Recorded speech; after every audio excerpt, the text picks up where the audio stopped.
Vashti, I think, sets the stage for Esther.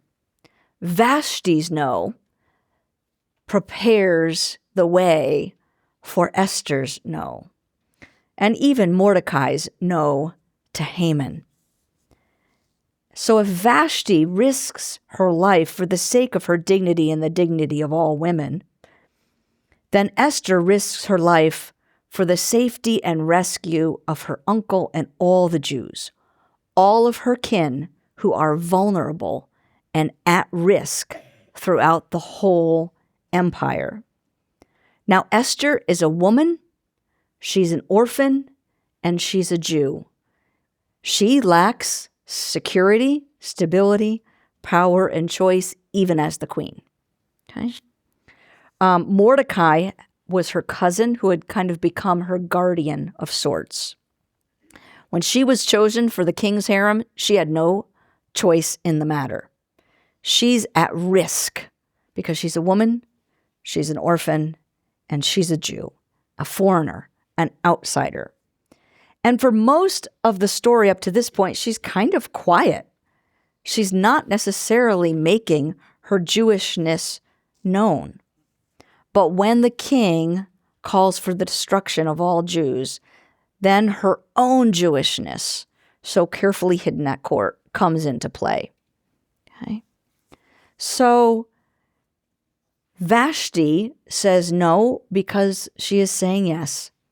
And Esther says yes to Mordecai, and that requires an implicit no to the threats and violence against her people. Both of these women risk their lives. And in the whole book of Esther, we hear little about God.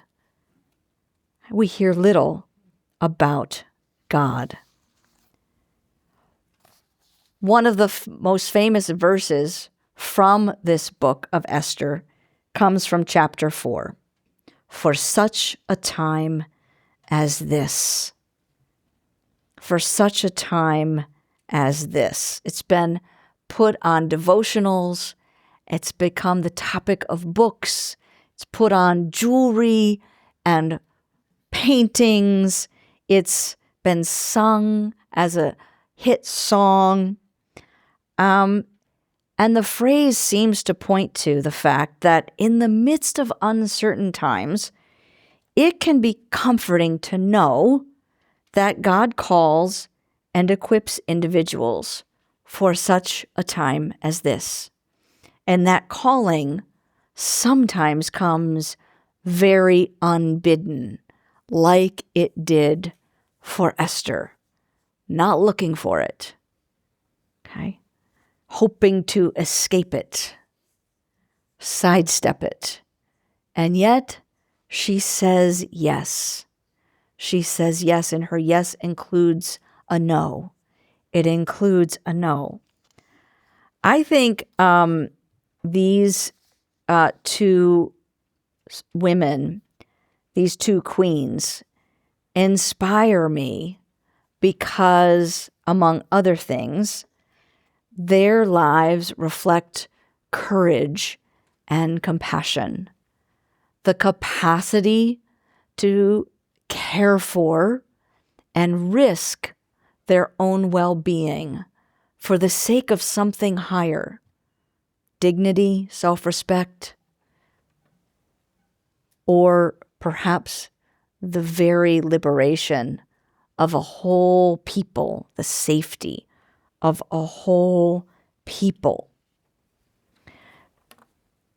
As a person of faith and as a person who's served the church in a variety of contexts as a retreat center director and a pastor and a seminary professor and administrator over a period of 25 years, there's been a number of instances in which I had the choice before me to take an easy path that would be self-protective, or a path where I would make a decision that would feel risky, that maybe would risk not my life, but perhaps respect or understanding or being seen or known for my intentions.